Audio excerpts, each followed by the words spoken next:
All right. Coach, you hear us okay? I think so, yeah. You, Brad?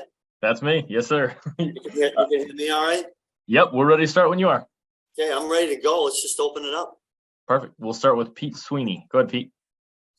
Hey, Coach, my question's on Brian Cook. Juan goes down, and I know he had extended time in the Tampa game, but another extended look at him. What did you think of his performance, and what have you seen, I guess, throughout the season that tells you if he needs to perform for a full game, he'll be ready to go? Yeah, listen, Brian's been one of my favorites since the beginning. I told him way back in training camp that I'd like to have more guys like him. I think I've said this before, he's a cerebral player, and I love those kind of guys. In the position he plays, you need that. He's smart on the back end. He's a communicator. I think after a week of practice where he's getting all the reps, I think he'll be even smoother. He was a little bit rusty. I had to knock some rust off in the game this past week, but we got a lot of confidence in him. Let's go next to Matt Derrick. Go ahead, Matt. Hey, Coach, we talked about those young guys in the secondary and everything.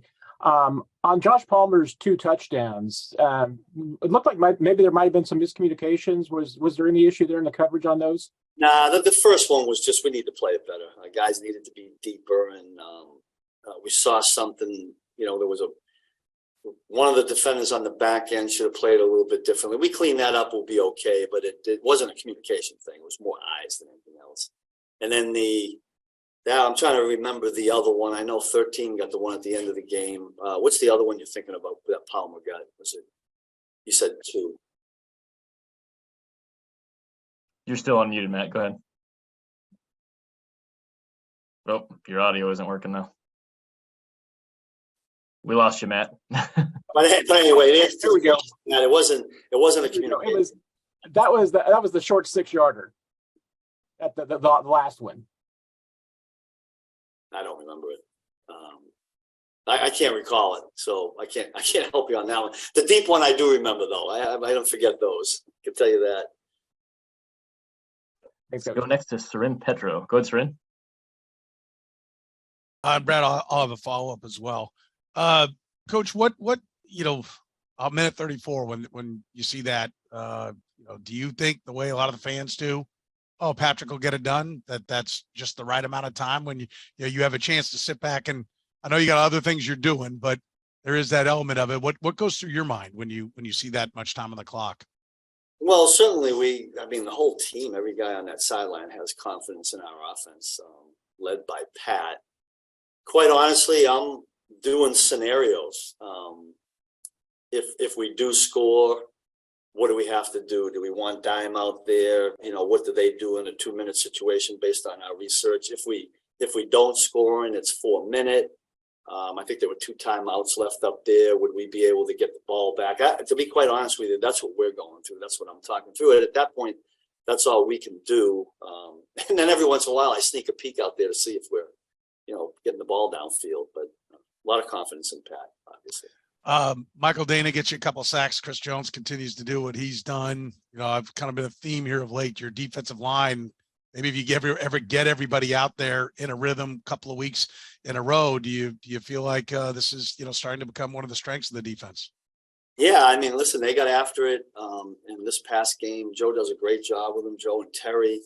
You'd like to get teams in games where it's one-dimensional. That's where I thought in the first half. I spoke with the guys at halftime about it. We let them stay in a 2-dimensional game. They could run it, they could throw it, and it wasn't a good half. And then in the second half, I thought we got back to making it one-dimensional. And even though that guy can throw it now, and I thought we were in good shape until that long pass play.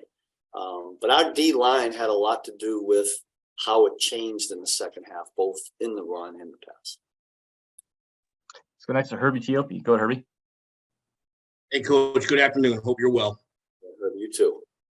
Hey, the Rams, obviously, they've been dealing with a lot of injuries. And, injuries obviously are part of the game. But when you look at this team and when you try to prepare for a team that's without Cooper Kupp, when Matthew Stafford just returned, how difficult is it to prepare for a team that has been dealing with so many injuries? Yeah, it's a little bit of a dance because we're sitting here on Tuesday. They have not practiced yet, so you don't know who was limited, who was out. we anticipate possibly seeing one of these backup quarterbacks, and they're similar in some regard. That's where we got to begin. We feel like we might see some option football. They may change things a little bit, but is there a little bit of a dance? Yeah, but I do think at this point in the season, we got to bear down, make sure we correct the things that we did wrong in this past game, and really get good at what we do. We're not into changing scheme this late in the season. Throw a couple of wrinkles here and there. I'm hoping by the time we get to Friday, we have a little bit of an idea of who we're going to see personnel-wise, and then kind of adjust on the go. Let's go next to Adam Teicher. Go ahead, Adam. Hey, Steve. In a number of games this year, you guys have been like the Chargers game, better in the second half, better late in the games defensively than early. The Raiders game certainly was that way. The 49ers game, as you remember, I'm sure you feel that way about the Tennessee game. Is there something you can point to, adjustments you're making, whatever it might be, that allows you guys maybe to be a better second half or late game defensive team than earlier? And Brad, I'll have a second question as well. Well, listen, I credit the assistant coaches in the locker room at halftime. That's not an easy – I mean, things go quick. We don't have a lot of time. They give me all kinds of suggestions. I feed some things to the unit, and then we split up, and the coaches take them.